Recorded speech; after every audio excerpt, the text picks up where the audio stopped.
Welcome to Midnight Whispers, where gentle ghost stories softly guide you into peaceful dreams.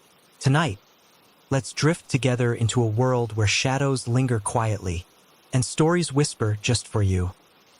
Story 1. Red Lights on the Highway. All this started when I got up to some of the usual fresh out of high school shenanigans by making a plan with my girlfriend to hook up and have a private night to ourselves in her dad's cabin at the lake. The plan was simple. I'd tell my parents I was going up to my grandparents for the weekend. I'd leave home on Friday and show up to the cabin the same day, and me and my girlfriend could have Friday afternoon and pretty much all of Saturday to ourselves. We also had a few other bases to cover. She'd tell her mom she was with her dad and vice versa. I was kind of skeptical of this, but she assured me they wouldn't talk to each other to check in due to a really nasty divorce, and her bouncing between the two was normal and wouldn't be questioned. And I'd call my parents and grandparents and say I was stopping at a friend's house halfway, and if either questioned why I never showed up, I'd say I fell asleep and would stay the night. Of course, I checked with my friend, and he said he was fine with being an alibi, so it was set. Thinking back on it, the plan was a lot more complicated than it needed to be. I could have just said I was staying at his house the weekend, but hey, hindsight is 20/20. It was about an hour away from both of our parents in different directions, so it was kinda out of the way. But that's an easy obstacle to get past when something so attractive is in your grasp. I said my goodbyes to my parents and started the drive in my dad's old truck. I don't know if I should have mentioned this earlier on, but I guess now's the time to do it. I'm a bit of a paranoid motherfucker, not in the schizophrenic way or anything, just kind of worried. Nervous that anything could go wrong, or constantly keeping an eye out for signs from the universe or God to do the right thing. This paired with a shaky plan for debatably the worst thing I've done wreaked havoc on me. I know what I did wasn't that bad, but it seemed like I was constantly given chances to turn back or to reconsider my choices. Wrong turns, GPS bugging out, or a car stopped in front of a house that I had to pull around. Every open driveway seemed like an invitation to turn around. Everything went according to plan. I met her there, and we did what you can imagine a teenage couple would do alone at a cabin. Got a call at around 12 asking where I was and if I was going to show up, and after that was dealt with smooth sailing. It wasn't until 2 in the morning that she finally checked her phone, and to our horror, it was a message from her dad. He said that he'd be going to the cabin with her stepmom early in the morning around 7 or 8 so they could get an early start, and they would swing by her mom's to pick her up in the morning. This immediately sent us into panic mode. We would have to clean up the cabin as if no one was there and go our separate ways. She'd go to her mom's apartment and either sneak in or stay in the parking lot until her dad came to pick her up, and I'd go ahead and drive to my grandparents, either sneaking in or waiting outside like her. We put everything back as it was, said our goodbyes, and we both went off into the dark. I was on a stretch of an old highway alone, nervous as hell that I'd be discovered as I pulled up and had to explain why I'm showing up at 3 in the morning. I tried to push that out of my mind and focus on the road and the directions on my phone's GPS. All I had to do was make it to my exit, and then I knew the way from there. It was just supposed to be 15 minutes, then I'd be at my exit. I counted every minute, every mile. It wasn't there. Just an unending stretch of the guardrail and an impenetrable forest. Couldn't have missed it. I didn't know this old highway well, but I knew that the exit should have been there. I looked down at my phone to check and see if I somehow missed it or if I was even on the right road. It was dead, completely bricked. The screen saying it needed to be charged wouldn't even pop up, and it didn't respond to being plugged in. I was fucked. I seemingly had no idea where I was, and there wasn't a thing in sight. Not a single sign, exit, building, or hell, even a broken down car. It was just nothing. The same unending stretch or road. Not that it was repeating itself, but it all looked the same. I went down that road for hours, it seemed. Hell, it might have been. I had no way of telling the time. Just that same stretch of road in my headlights and the black night sky. I was lost and sick to my stomach with pure dread at the thought of me being lost on this highway until daybreak. My mind started to wander to every bad thing that could happen. I could run out of gas, or the truck could break down or hit a deer. If any one of those happened, I'd be more fucked than I already was. I'd be stuck walking this road looking for help. Then I'd have to explain why I'm in the middle of nowhere this late to my folks. Then I saw a glimmer of illuminated hope in the distance. Street lamps all along the highway. I had a small wave of relief wash over me with the hope that there might be a sign or somewhere nearby to let me at least know where I was. The relief didn't last long. The street lamps seemed to be just as endless as the guardrails and trees that surrounded them. Not a damn thing in sight. Even though it was really late, or early depending on how you looked at it, there wasn't a single car. I hadn't seen a single damn car since I pulled out of that stupid driveway. Nothing but the trees, guardrail, and now these damn lamps. I was getting increasingly more frustrated on top of every other feeling I'd been dealing with. I was still sick to my stomach with a pit of dread in my chest. I was sweating, but rolling down the windows didn't do anything but blow my hair around and piss me off more, so I kept them up. My nerves were shot at this point. I just wanted out. The radio burst to life with a near-deafening static noise that filled the whole cab. I tried to turn it down or find another station, but it was stuck. A surge of anger built up in me and punched the radio twice in an impotent attempt to shut it up. I wiped my face and tried to collect myself, but looking out at the road, I noticed the endless road of street lamps starting to dim, and the radio grew quieter and quieter as the lights dimmed. Then there was darkness and silence. Just my headlights and the hum of the truck. It scared me and brought on a feeling of dread that I didn't know was even possible. Just my headlights, the hum of the truck, trees, the guardrail, and the now defunct street lamps. It stayed like that a few minutes, enough to where I got used to it, even though I hated every second. All at once, that static from the erupted back at full force as all the street lights lit up in a sinister blood-red light. I was exhausted and the most scared I'd ever been in my entire life. I knew I had to get out of there some way, somehow. I reviewed my very limited options. The thought of getting out and cutting through the woods occurred, but I quickly brushed that off as a stupid non-solution to my problem that was probably 10 times worse. I could turn around. This highway wasn't taking me anywhere at this point, and I could hopefully get back to civilization at least, even if it meant turning up at her dad's cabin early in the morning. Worst case scenario, I run out of gas heading back the way I came, but to me that was better than running out going towards nothing. I started to slow down to get ready for a U-turn. But just as I was about to start turning, I noticed the lights behind me going out. One by one, each going out about every second. A darkness consuming the menacing red lights seemed like a monster rushing to tear me apart. I stepped on the gas. I wasn't going to get caught in that darkness. I somehow knew that it would be the end of me. It was evil, just like the red lights. It was far off, but not too far off. I'd like to give a rough estimate, but I could never be sure. I was still running low, and the darkness seemed to be going at a consistent, albeit still terrifying pace. I felt awful. I felt dead. Then I began to do something I'd forgotten about until this moment. I began to pray. God, Lord Jesus, don't let me die here. Don't let me get caught here, please. Please forgive me and get me out of this place. Through tears, I was about to blubber out an amen, then the lamps started flashing. The street lamps strobing through me between my red hell and darkness. Then up ahead, I could see the lights come to an end. It was just darkness, but I had no choice, and I went with the closest option that I had. I continued forward. The lamps and guardrails gave way to a dirt road surrounded by trees. I watched as the last of the red lamps went out and was consumed by the darkness. I wasn't necessarily relieved, but the threat of immediate death was gone for now. The radio was letting out a low hum, not offensive but not encouraging. I was still scared out of my mind, but without a wall of black death chasing me, I could sit back and try to collect myself. I slowed down slightly and hoped and prayed that some familiar safe place was at the end of this road. I felt my chest tighten, and that same feeling of death, despair, and dread came over me as I saw a red light in my right mirror. Then ahead of me to my left, then my right. It was fading in and out at different positions in the woods. It was popping up everywhere. The volume of the radio fluctuated depending on how close the light appeared. It had to be messing with me now. This thing had to be torturing me for some sick pleasure. I sped along hoping for some salvation. Then the radio's hum was interrupted by something I still hate and can never hope to understand. In a voice that wasn't quite robotic, in a tone like a news broadcast, a woman's voice rang out. Two dead on the highway. Over and over again, in the same exact way with the same exact rhythm. Every single fucking time. It was like a series of knives stabbing me in the heart and lungs. I lost it and I started bawling again. I couldn't help it. I knew I was dead already, and it got worse and worse.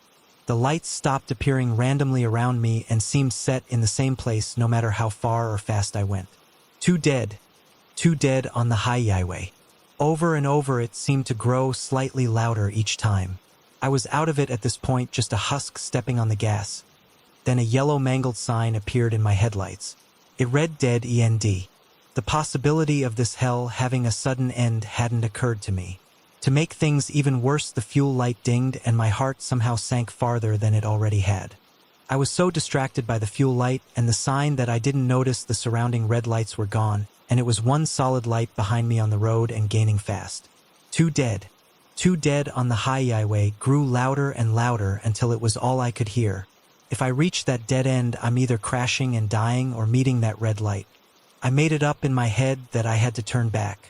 It was the only option in my mind that wasn't going to kill me immediately. At least I hoped as much. I could see the dead end up ahead. It was a solid wall of trees and the dirt road ended abruptly. I hit the brakes as I jerked the wheel to the left, making a turn. The red light beamed through my windows as I did it. I had to close my eyes and duck my head to keep it from blinding me. A large force hit the side of the truck, accompanied by the loud clang of metal. I still closed. I could hear. I could feel this thing crawling on the outside of the truck. I fell apart. I threw up in my lap and pissed myself. I was so unbelievably terrified, all I could do was keep my head down, eyes closed, death gripping the wheel with the pedal to the floor. Too dead on the highway. Still blared as I could hear and feel this thing's weight shifting from the roof to the hood. I was locked into place, bawling with sheer terror. Then it started to tap at the window. Stab would be a more appropriate word. I could hear the glass crack as it tapped along to the same rhythm of too dead on the highway. Felt like an eternity trembling there. I didn't care if I ran out of gas or crashed and died. I just couldn't look at that thing. Too dead on the highway. And that god-awful tapping that seemed to last forever will haunt me for the rest of my life. Then at some point it just stopped. It was a minute before I realized the tapping and radio was gone. I didn't know when it happened, but I could never be sure it was gone. I was just speeding along, eyes closed, and no idea where I was going. I wanted to stay like that forever and hope the direction I was going in was home, and that this was all over and that thing was gone for good. Then the thought that any second I could crash and die occurred to me. Images of me crashing and dying a horrible death, mangled and burning, was all I could think of. After all this hell, I couldn't bear the thought of being home free and then crashing. Could be gone. It was probably gone. Took me a second before I could open my eyes. I was staring into my lap, pants pissed and covered in vomit, same as the floor. But the unmistakable illumination and glow of daylight filled the cab. My head shot up, half expecting to see lamps or some monster ready to pounce. But it was the highway. In fact, it was my exit. I jerked the wheel over into the exit lane and up the ramp I went. Happy tears welled up in my eyes. I was safe. Right as I reached the stop sign at the top, the radio let out one last death moan. One dead on the highway. Shook me, but it just encouraged me to get the hell out of there more. I pulled into the nearest gas station and filled up just enough to make it to my grandparents. I was a mess when they saw me, and I told them everything. I told almost everyone everything, and to my surprise, they believed me for the most part. I guess because of how shook up and deadly serious I was. Then it hit me, one dead on the highway. My girlfriend. I called to see if she was all right, and again to my surprise she was. Everything was perfectly normal for her, and she was at the cabin again with her dad. I explained everything, and she was worried for me. But she's had to distance herself a bit from me because of our scheme, and her folks were worried about me being around her after my incident. Which is fair enough, but this happened, the evidence was everywhere. My tank was empty when I got off of that road. There was a dent in the back from the impact, the windshield had a pinhole crack from the tapping. And not that I would know, but my dad said that the mileage was way higher than it'd be if I just went to the lake and my grandparents. I've driven that road since and looked at maps, and there's nowhere like that to be found, and definitely no way to end up on a road like that from the highway I was on. I've got so many questions that I'm sure I'll never have the answer to. The one that hits me the hardest is the voice on the radio saying, two dead on the highway, and one dead on the highway. I don't know if it meant me and my girlfriend or me and that thing when I left was either one dead or was whatever that thing was. I'll never know anything for certain but this. That thing, that place, those lights, the darkness was evil. Story 2, Spiral Bound. I used to draw spirals in the margins of my notebooks when I was a kid. I don't know why. They made me feel calm. Like if I just kept the line turning, nothing bad could happen. Sometimes I'd go through an entire page without lifting my pen, just loops on loops. Tight, precise, perfect. I remember once in 5th grade, I filled the back of a math worksheet with a spiral so densely the paper started to tear. My teacher called it obsessive. My mom said it was just a phase. But even then, I think I knew it was something else. I never drew anything else. Just spirals. I didn't have many friends. I didn't sleep much. I was always tired, always drawing. It was like I was trying to hold on to something that kept slipping through my fingers. Every curve, every loop felt like a lifeline. The only way to keep things together. The first real change started with a vein. Just one on my wrist. Curved in a way it shouldn't, too smooth, too intentional. Not a branch, not a loop. Perfect spiral. Like someone had etched it under my skin while I slept. I stared too long. It moved when I blinked. Not pulsed, tightened. Like it was bracing. My pulse beat harder against it. Like it wanted to escape. At first, I thought it was a trick of the light. But when I blinked again, it hadn't moved. It had deepened. And there was something else. A faint buzzing under my skin. Almost like an electric charge running through my veins. I tried to ignore it. Couldn't. I kept staring. But as I looked at it more, the spiral grew. I wasn't imagining it. The skin around the vein twisted and buckled, turning into a miniature whirlpool under my flesh. I pressed my thumb against it, but the pressure only made it widen, like it was pulling everything toward it.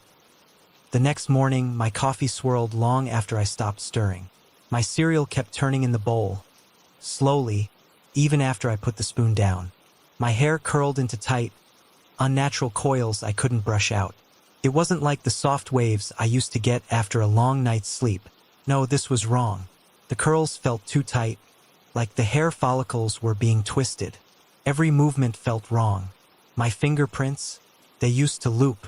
Now they spiraled, deep, sharp ridges, like they were drilled into me.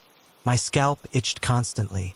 I finally dug in with my nails during a shower, yanked out a chunk of hair, and under it the skin was puckered into ridges. When I pressed the spot, it felt soft, like cartilage, or a tightly wound spring. I pressed harder, and something shifted under my flesh, like a slithering, coiling thing. I could feel it trying to make space for itself. I started seeing them everywhere. In clouds, floor tiles, the way ants moved outside tight, endless loops. My neighbor's windshield didn't tinkle anymore. It pulsed, in perfect rhythm, circular, predictable. The wind didn't blow, it rotated. It wasn't the wind moving things, it was the air, bending. I looked up once, and the sky wasn't right. The clouds weren't moving as they should. They were spiraling too, drawing tight circles across the heavens like the clouds themselves were being folded into something. I stopped sleeping after the ceiling inhaled. One night, the shadows on my bedroom walls pulled themselves loose. They unpeeled, like old paint, and flowed toward the ceiling. The shadows seemed alive. I watched them pool in the center, twisting together like fingers gripping the plaster. The ceiling bowed upward, like a chest drawing breath. Then it exhaled into my mouth. I woke up gagging, my tongue stained black, the taste of ash and static thick in my throat. My chest felt hollow and full at the same time, like something had made space for itself inside me. Like the void I felt was suddenly growing inside me. It was so cold, but I could feel it stretching, filling my veins. I tried to tell my brother. I begged him to look at me to see. I showed him my fingerprints, the coil in my scalp, the scar where I swore my molar had unscrewed itself. He just stared. wide-eyed, distant, like I was already gone.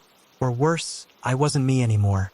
I grabbed his wrist, trying to make him understand, but he barely flinched. The tension in his body was like stone. Then, slowly, he pulled his arm back and started tracing his own wrist. Absent-minded, like he was checking for a spiral that wasn't there yet. I whispered his name. He didn't answer. He just kept tracing, and tracing, and tracing. I walked down my hallway and passed the same cracked spot of wall 8 times. I scratched an X into it with a screwdriver. The next time there were 2, then 4, then gone. Just spiral scratches curling outward like something had peeled its way through the drywall, digging out like a drill looking for daylight.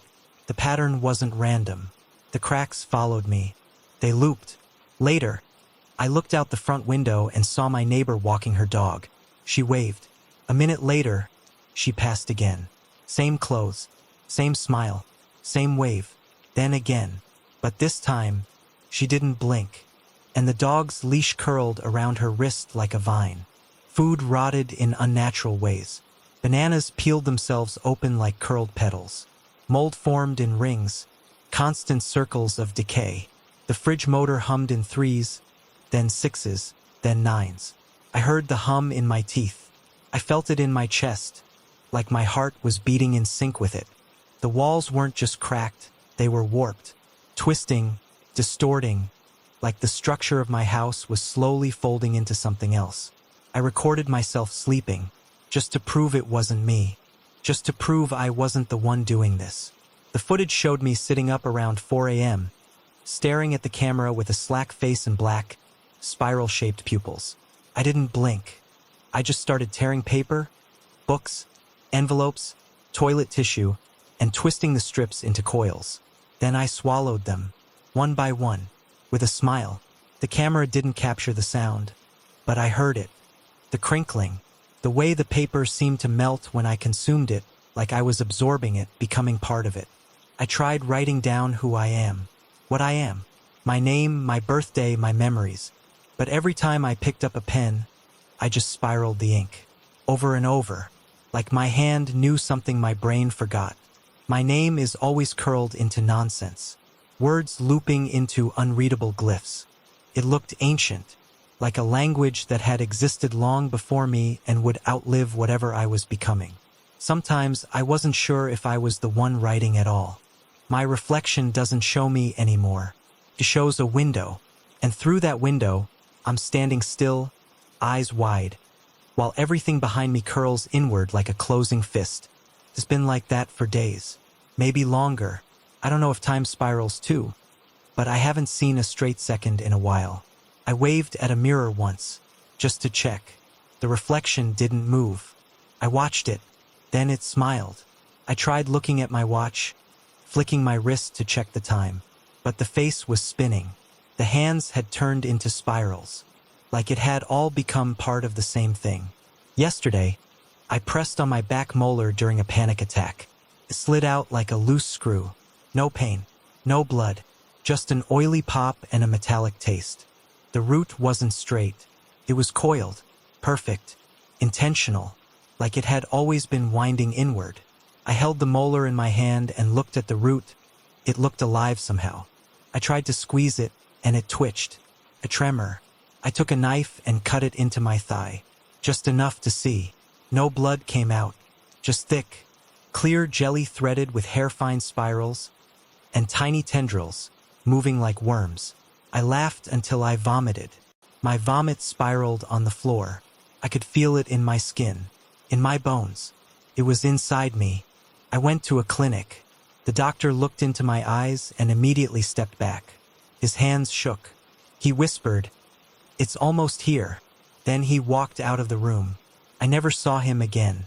The door closed behind him, but the hallway outside didn't look right. The walls were stretching out, pulling in on themselves. I opened my front door this morning. There was no sky, just the spiral, stretching across everything. The trees curved.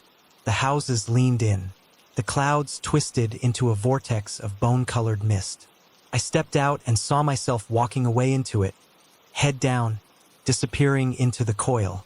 The world had folded in on itself. The path I was walking on became part of the spiral. I had no choice but to follow. I understand now. The spiral isn't a pattern. It's a place. Or maybe a path. Tunnel. You don't notice you're in it until the world starts bending in with you. I used to draw spirals to feel safe. Now I see them in my bones. Now I see them on the walls. Now I see them in you. It wasn't protection. Story 3. Spiders congregate in the dark.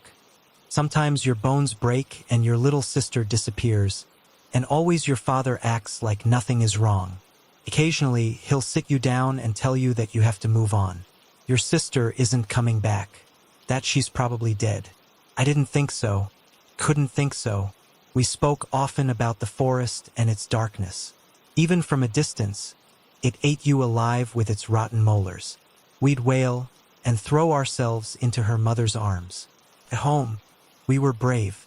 You can't be eaten under a blanket. Pointing out the window, she would smile at me and relay to me a story her mother had told her about a woman from way back when who got stood up at her wedding. Very Miss Havisham, I said. The woman apparently lived in an ancient house crushed between the trees way at the back of the forest. Like a crisp packet you hide under your mattress so your mom and my dad don't know we're eating junk.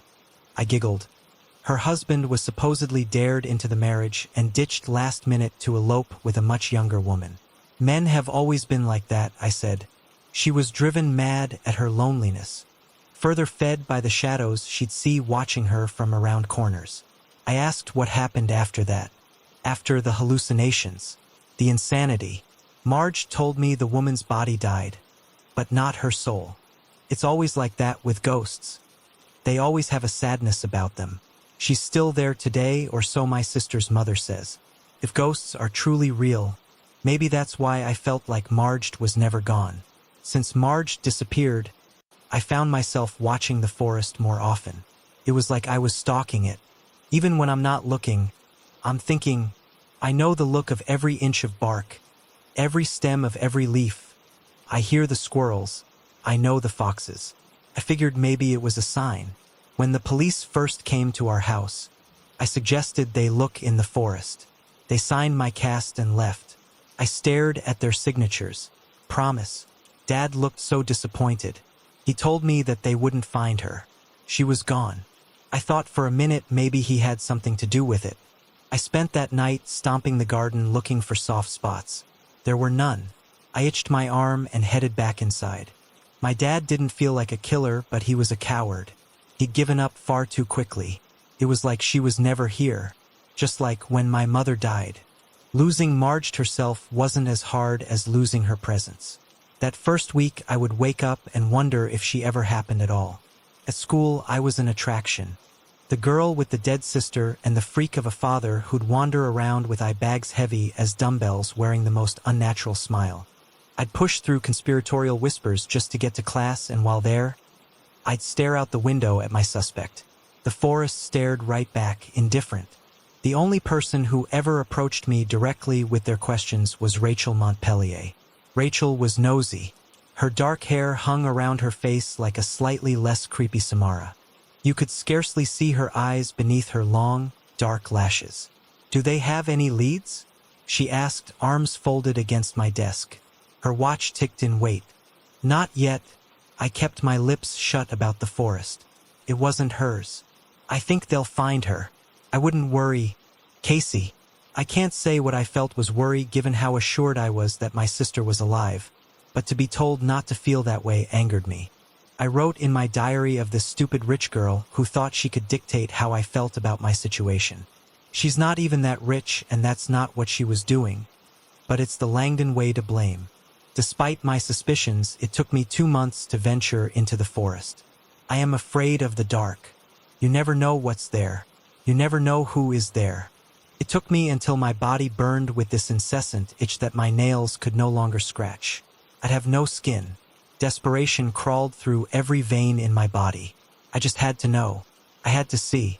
This was my little sister. Her hand used to be too small to wrap around mine. I walked to the mouth of the forest and the wind hit me like hot breath. Being in the forest is the first time Marge being dead occurs to me. She could be dead. I could never see her again.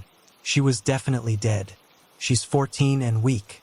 She's got no survival instinct. Whenever I would turn the corner suddenly to frighten her, she'd jump and freeze in place. Killing her would be easy, like killing a spider with broken legs. Cruel. The victim would be slow. It would be easy. Could you even take pleasure in that? My legs carry me onwards anyway, venturing on a meaningless journey. If I found her body, I'd never be me again. That might be a good thing. I got to a clearing. Encircled by trees, I licked my finger and stuck it forward. The breeze was coming just about from my right. Maybe it was a beast, I thought. There could be a beast looming over me. I had gotten to a point where anything was easier than believing my sister could have been taken by a person. With each blink, my mind would flash concept art of a new creature that could be perched somewhere I couldn't see, watching me, breathing on me, waiting to kill me. If I were killed, would I also never be found? My eyes closed. The house was ahead of me. Miss Havisham. My eyes opened. No one I could see. I had never been so assured I wasn't alone, even in rooms of people, even at family dinners. The bustle of cutlery, Marge's mother praying. Miss Havisham? I murmured, looking around. I stumbled like I'd been pushed. My throat dried and my heart was yelling, compelling me to repeat myself. Miss Havisham? A croak, like a frog. Nobody replied to me. I spun around to check behind me. Empty again like Marge's room. Miss Havisham, have you seen my sister? I was followed by a blur. I wobbled and steadied myself on a branch. The trees watched from a distance. Pat on the back. Plea for help. A need to ask for help. An urge I couldn't fight. Marged? Nobody would tell me anything. Marged.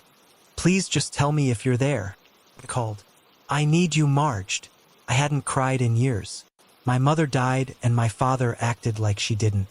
You can't die if you're not real. I'm pretty sure she was. I think she happened to me. But that was a thought, not a truth. You can't cry for possibilities. Miss Havisham, please tell me where my sister is. Casey Langdon was doomed for failure from the offset. She mentored her sister to the grave, and here she was pleading with a myth for answers. Take responsibility. Casey, sometimes you're your own worst enemy. Miss Havisham, what's your name? I asked. Can you tell me if my sister is dead? There's nothing like responsibility in my bubble. I run from everything. It's the Langdon way.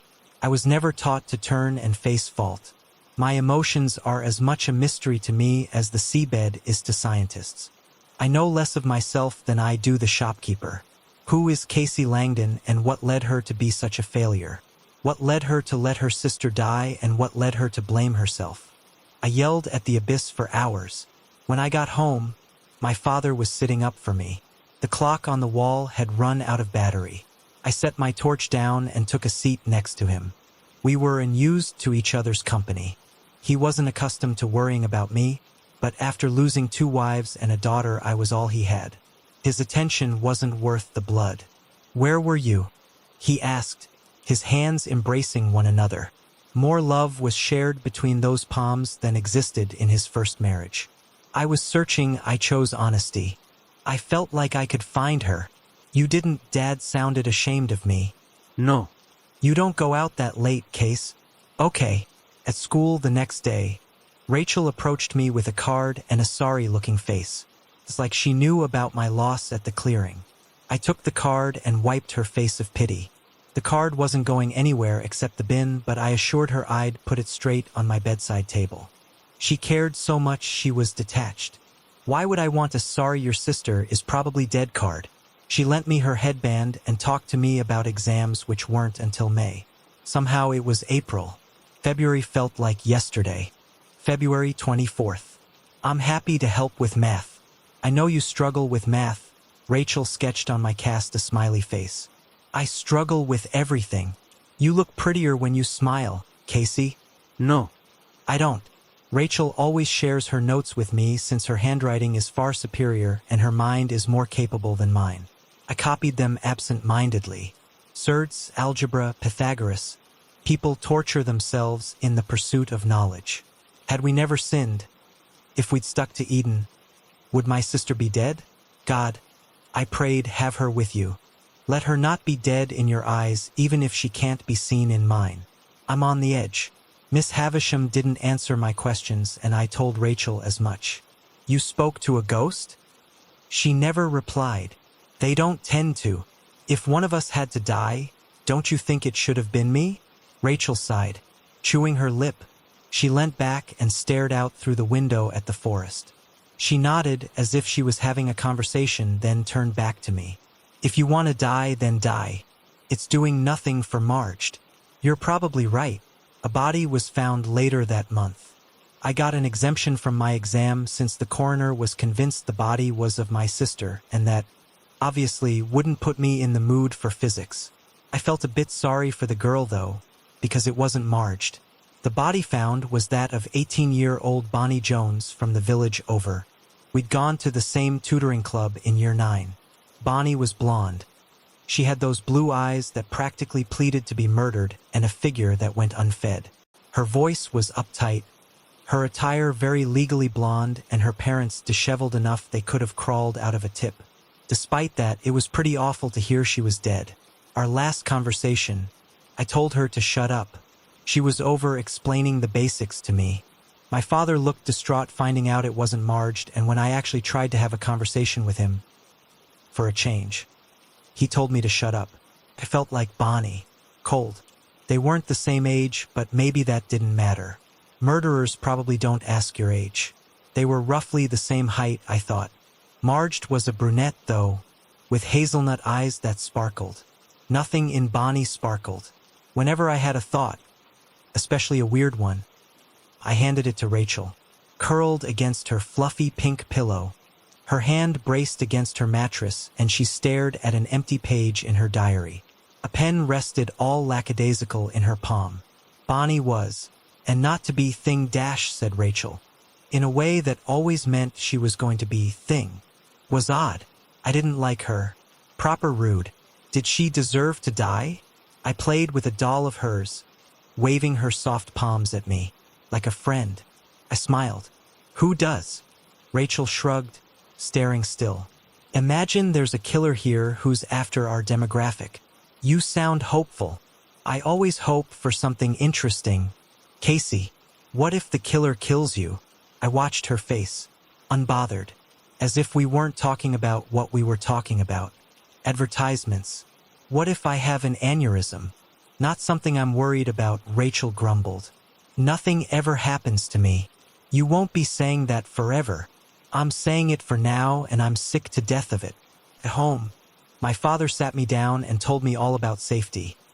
Strange men who stare across streets need to be run from. My mother may be dead, but it's supposedly more effective to shout "Mum" in a crisis rather than help. And that, should I ever find myself getting mugged, I must hand everything over without complaint. I hope they enjoy my lip gloss. Rachel's parents didn't give her the talk. Maybe they know she just doesn't care, or maybe it's them. Rachel told me if someone pulled a knife on her, she'd exclaim, "Finally!" The forest watched me through the summer. Each twig paid more attention to me than my father did. Rachel and I had hung out more the last few months, with the disappearances picking up. Claudia Donovan, Sylvia Tyler, Violet Clyde. 17, 19. Gradually, and by some miracle, Rachel began to look disturbed. On a Friday in August, the two of us gathered by the forest to talk about who would be next. It was a typical conspiratorial discussion for us. Much like therapy, it served me with my investigation and Rachel's morbid curiosity. That day, I suggested that a girl named Fionn might be next because she always goes out alone to smoke behind her parents' back. A prime time for homicide. Rachel was quiet for a change. Then she pointed into the forest. You can't find something you don't believe in finding. There was nothing to her voice that day. No sign of her typical unchecked arrogance or her general disregard for human life. Empty. I thought there was nothing in her before, but I didn't know anything. I've always been an idiot. How do you mean? I questioned, following her dim eyes toward the forest. Nothing. A commonality was right in front of me. 2 shells. A reflection. Projection. I took a step back before I even registered the thought. No one thinks an idea can kill, only its practice. But the idea itself having the free will to enact its evil. Do you believe in that? I told you the forest was evil before. Desperation told me that, not you, Rachel mused. You don't have a single original thought. It's almost inspiring. I wondered what she meant. A concept of a haunted forest, but the idea? I had every belief in the forest being haunted. That it was the cause of everything. It was evil. I knew that. What idea can kill? Separate from the practice? Rachel never made much sense to me, anyway. The forest is just a forest, isn't it? I was unsure. Just as a house is a house. But not every house is a home? I asked. You're thinking for the first time. I saw the blur of Rachel's attention turning to me, but I kept mine on the horizon. My nails dug into my palms. What makes the forest evil? Queried, holding my breath. What stops a house being a home? A father. I felt his indifference on my nape. What stops a light bulb turning on? No electricity. What stops a tree from growing? If it doesn't have roots? Rachel aligned herself with me. Her arms snaked around my shoulder and pulled me in. I didn't look at her for fear of what I'd see. You've been looking at this wrong. You've been blaming the evil on the iris, not the optic disc. Nothing happened when you shouted at the trees because the trees are just the house. The home is the roots. The home is the earth. It's embedded in the ground, Casey. It's everywhere. It will not just be Marged. It will not just be you. The ground is the problem? It's sown from cruelty. Every ounce of dirt born from blood. Miss Havisham lost her marital dreams on this soil, but so too did her family. What did the family do? The Montpelliers swore that every tear would be a death. Rachel gripped my shoulder. All of my veins itched as a colony of spiders navigated their way to my heart. My cage was ready to burst. In my head, everything looked colorless except the blood that dripped from my shoulder, from Rachel's palm. Her gaze had something desperate about it. The air between us served as a confessional, and whatever good in me compelled my entirety to listen. Your blood has made you feel evil. Casey, her voice was laced in beauty, the alluring sort of sin that caused our fall. I saw why we lost it all. It's not killed anyone. There was no venom in me. I wasn't the devil. Not like yours. It killed your mother. That wasn't me. But it felt like it was Rachel's forehead pressed against my temple, her breath playing my eardrums. You saw him. You heard her. Everything he loathed in her is all you are, and yet you're comprised of him. Blood isn't defining, though, Casey. It's just science. It's why I love you. Love isn't killing my sister. I didn't mean to cry. We were on stage with the shaded oak as our audience. The leaves blew in applause. The melodrama. The reveal. The insanity. What upset you? I whispered, almost tenderly. My flesh burned with contradiction. All I wanted was my sister back. But all of a sudden I was looking at a spider with broken legs. She was in my palm, twitching. Could you even take pleasure in that? Neither of us have much experience in being loved. I've loved, though. I've loved you. When I cried in my attic that day, among the cobwebs, I wiped my face. I wiped it, Casey, I promise. February 24th. When we got the knock at the door saying it was Marged who was gone. If all your tears do is kill, then where is my sister? I shook. Casey, I seriously don't know. She slipped down, her forehead shivering into my collar. Maybe in the home. The grass peeked from under my Converse. Long strands of Earth's hair muddied by the recent downpour. My tears felt like salt in the wound. Rachel clenched her fist and my shoulder felt ready to crack. The bones in my body grinded together, but hurt wasn't a concept I believed in anymore. My sister had been home the whole time. My legs had never moved so fast. Rachel hadn't killed Marged. I couldn't believe that. There was hardly anything human to be seen in Rachel, but there was a resemblance in her that my father lacked. He'd given up for the same reason he had the first time. It was his fault. Again. I was blind. I saw the tree but not the roots. I loathed myself but not my origin. That same origin that stole everyone I ever dared to love. I saw the forest as evil for months on end, but I wasn't paying attention. I wouldn't give him the chance to take Rachel. Not like he had Marged, Bonnie, Claudia, Sylvia, and Violet. 14, 17, 19. Rachel's tears felt to her like blades. Each sob incriminating, but it was never her offense.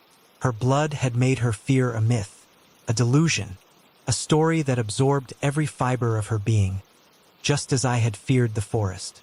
My hand tugged the handle of my front door. Marge wasn't in the garden. She was in the walls. Her heartbeat radiated from the floor. The house jolted, or I did.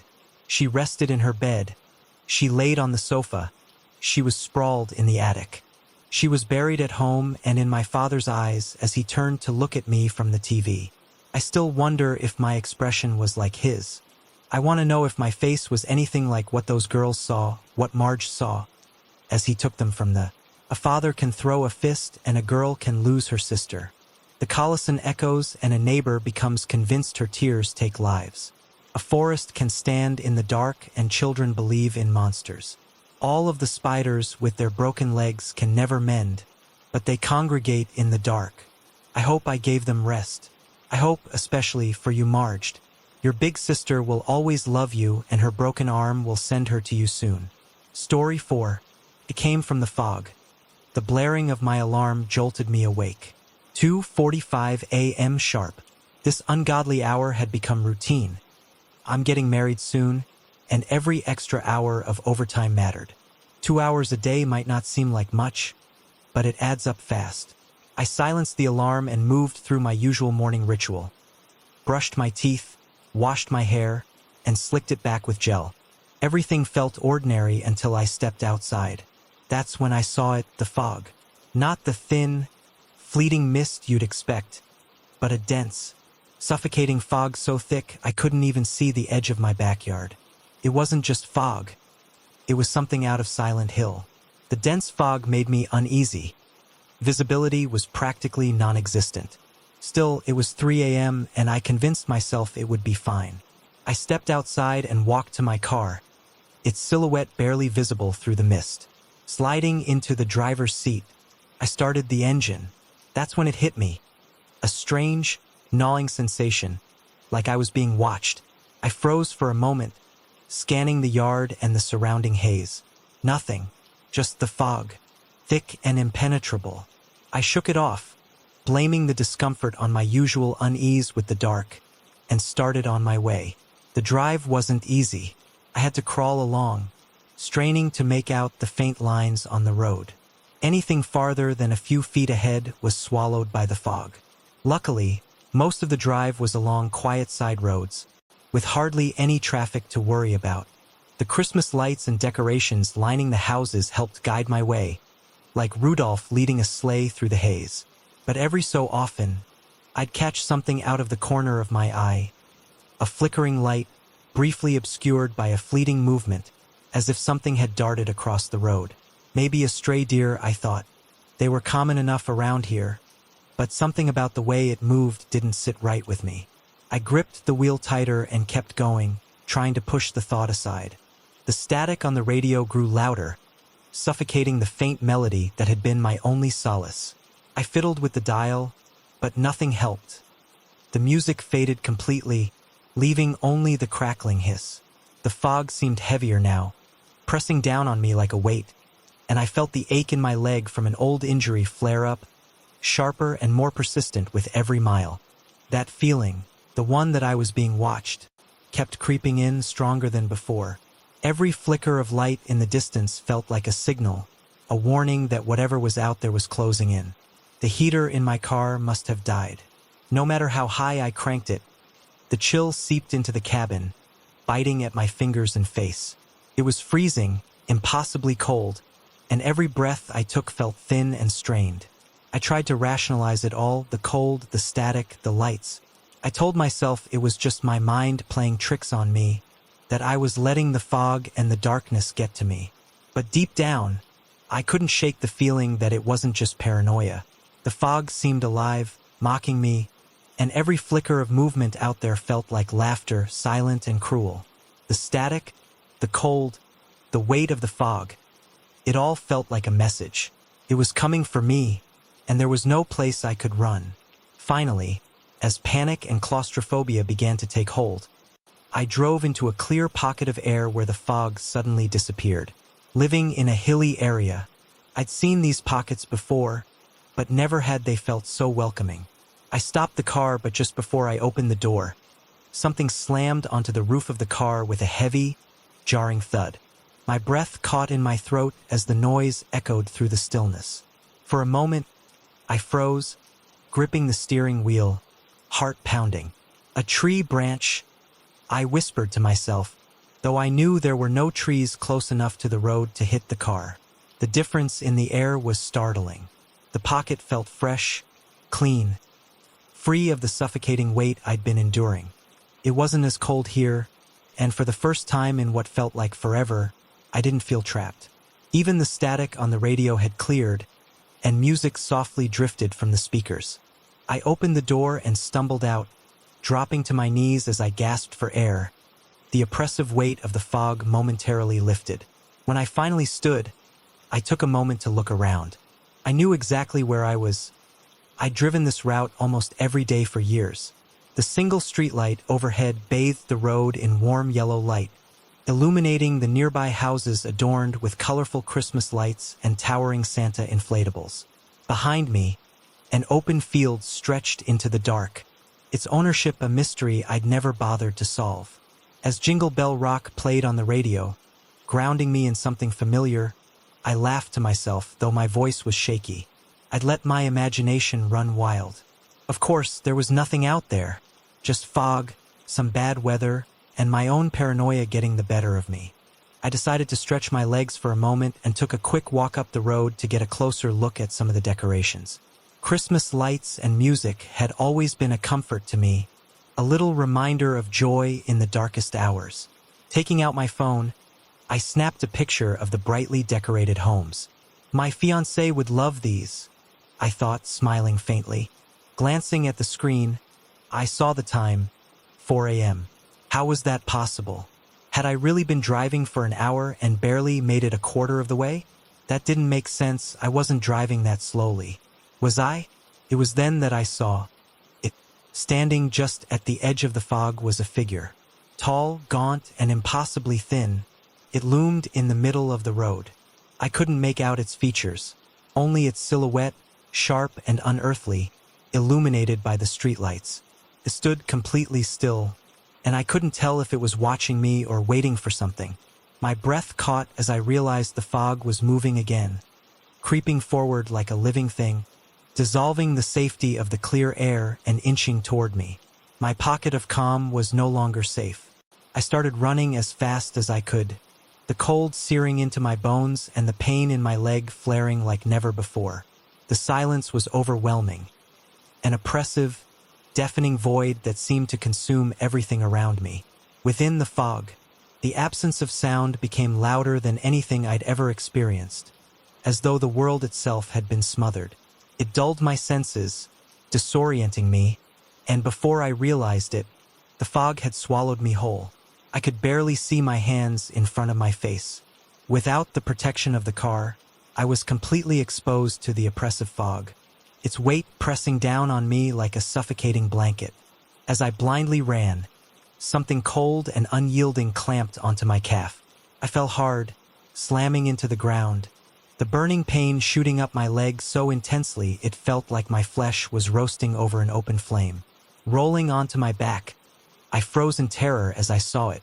The creature dragged itself forward, each movement slow and deliberate, its clawed hand raking across the ground with a sickening scrape. It was all skin and bones, impossibly gaunt, with empty, hollow sockets where eyes should have been. Yet, somehow it was staring into me, through me, as if it could see every part of my soul. Its twisted, crazed smile stretched unnaturally wide, its lips cracked and peeling, exposing jagged teeth. The panic that had gripped me earlier returned in full force. I thrashed and screamed, my mind clouded with terror. With every ounce of strength I had, I kicked its grinning mouth with my free leg.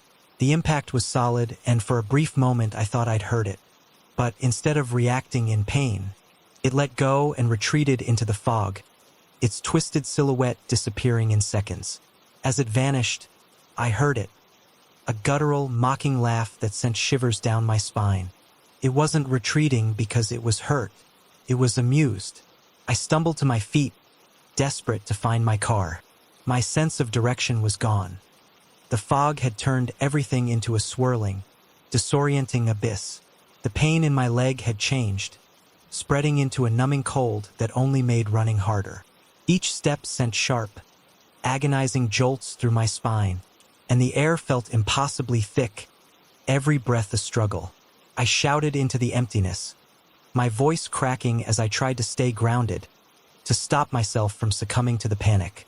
Then, through the haze, I saw it, the faint glow of my car's headlights. Relief flooded me as my fingers brushed against the cold metal. I yanked the door open and climbed in, slamming it shut and locking it, as if that would somehow keep the monster away. My hands trembled as I rolled up my pant leg to look at the wound. What I saw wasn't a burn, as I'd thought, but frostbite, unnatural and blue, the edges sharp and wrong, like something carved by the cold itself.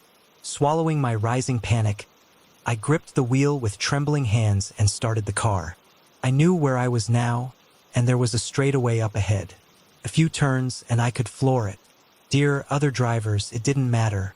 All I knew was I had to get away. I drove as fast as I could, gripping the wheel so tightly my knuckles ached. All I had to do was go straight, just keep going. The air blasted from the vents, impossibly cold, even though I had turned it off, chilled me to the bone, seeping into my skin. The radio hissed with static. No matter how many times I shut it off, it always came back on, the sound crawling under my skin, burrowing into my head. Sometimes it felt like I wasn't hearing it from the speakers at all, but from somewhere inside my own mind. The monster's guttural laugh echoed over the static, mocking me, tormenting me. It was savoring my fear. Then, cutting through the chaos, I heard a voice. Clear, calm, and achingly familiar. My fiancée's voice. "What's happened?" she asked softly. "Are you okay?" For a brief moment, I thought she was there, right next to me in the passenger seat. But when I turned, all I saw was the empty leather seat. My mind raced. I must have accidentally called her when I took that picture of the decorations, right? I fumbled for my phone, but the screen still read 4 a.m., impossibly frozen. Time wasn't moving. That's when I saw it. Someone in the middle of the road. I slammed on the brakes and slowed down, my heart racing. The figure moved awkwardly, like a puppet on strings, jerky and unnatural. I squinted, trying to make sense of what I was seeing. As I got closer, its proportions came into focus, and my stomach twisted. Its limbs were all wrong, as if someone who had never seen a human tried to piece one together from vague descriptions. A cheap, uncanny imitation. The moment I realized it wasn't human, its head snapped toward me, those hollow, lifeless eyes staring straight into mine. My chest tightened as I watched it dissipate into the fog, vanishing like it had never existed. I barely had time to process when I heard my fiancée's laugh. My heart leapt, but it twisted, distorted, morphing into that same guttural, mocking laugh of the monster. She had never been here. I had never called her. It was toying with me. Panic surged through me. I slammed on the accelerator, the engine roaring in protest, my old car struggling to keep up. The road seemed to narrow, the fog closing in like walls, suffocating and unrelenting. My eyes darted around wildly, searching for any sign of escape. I glanced in the rearview mirror and froze. It was there, sitting in the back seat. Its gaunt, hollow socket stared directly into mine through the reflection, a twisted grin spreading across its face. My blood ran cold as I whipped around, but the back seat was empty. That menacing, guttural laugh filled the car, reverberating in my skull, drowning out even the static. My car couldn't handle the stress I was putting it through. The engine sputtered and coughed, the dashboard lights flickering like a dying heartbeat, and the headlights dimmed to a faint glow. Finally, with one last groan, it rolled to a stop. "Nu, nu, nu," I shouted, slamming my hands against the wheel. I begged, cursed, and pleaded with the car to keep going. But it was done. It was over. Then I heard it, hysterical laughter, echoing through the fog. The monster hadn't planned this, I could tell, but it didn't matter. My desperation was too funny, too perfect for it to ignore. Tears burned at the edges of my eyes. I was so afraid, so utterly helpless. I didn't even know exactly where I was anymore. The monster was savoring every second of my panic, feeding off it, and I was ready to give up. This thing was going to kill me, or eat me, or worse, trap me in its suffocating fog world forever. I swallowed hard, my chest tightening as I braced myself for the end. And then I saw it, just on the edge of the fog, glowing faintly through the haze, the light of the sign bearing my employer's name. Relief surged through me like a bolt of lightning. I wasn't lost. I knew exactly where I was, and safety was just up the road, not far at all. My heart raced as I grabbed my badge, clutching it like a talisman. I tried to hype myself up for the mad dash to the building, but my confidence wavered. Even if my leg weren't throbbing with pain, I knew it was faster than me. Then I remembered the baseball bat in the back seat. I'd left it there after a game not too long ago. It wasn't much, but it was something. Grabbing it, I felt a small flicker of hope ignite in my chest. If I was going down, I wasn't going down quietly. I was going down swinging. I threw open the car door and ran as hard as my body would allow, clutching the baseball bat like it was the only thing tethering me to reality. My legs screamed in protest, my injured calf sending sharp bursts of pain up my spine with every step. I ran and ran, gasping for air, but no matter how far I pushed myself, felt like I wasn't getting any closer.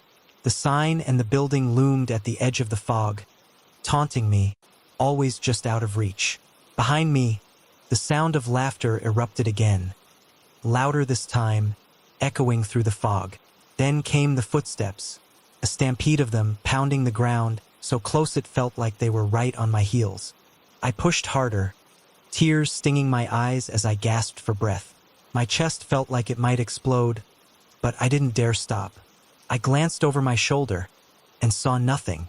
The footsteps stopped instantly, leaving me surrounded by the deafening silence all over again. My heart pounded against my ribs, each beat echoing in the void. Shadows darted at the corners of my vision, faster than I could track, and the laughter grew louder, more chaotic. It wasn't one laugh anymore. It was many 10, maybe 20 voices, all laughing at once, overlapping in a grotesque, mocking symphony that made my skin crawl. Then, just like before, I saw it, standing at the edge of the fog, its silhouette starkly illuminated by the glowing sign of my workplace behind it. It stood like a sentry, motionless, blocking my path. But now, with the light behind it, I realized just how massive it truly was. Far taller than I'd imagined, its twisted, gaunt frame stretching impossibly high. The fog thickened around us as it took its first dreadful step forward. Each step was slow, deliberate, and with every movement, its mocking laughter grew louder, echoing off the walls of my mind. My hands tightened around the baseball bat, the wood slick with sweat. This was it. Now or never. Do or die. I stood my ground, trembling but resolute, as it approached. When it came close, I stared directly into its hollow, lifeless eyes. The laughter stopped abruptly, replaced by an eerie, unnatural silence. Tilted its head, examining me. It knew something was different this time.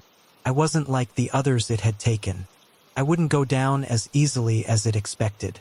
It loomed over me, at least 2 heads taller, its skeletal frame grotesque in the dim light. 3 long claws extended from each hand, jagged and sharp as kitchen knives, the very claws that had left frostbite on my leg. My heart pounded, but I refused to back down. I steeled myself, gripping the bat tighter.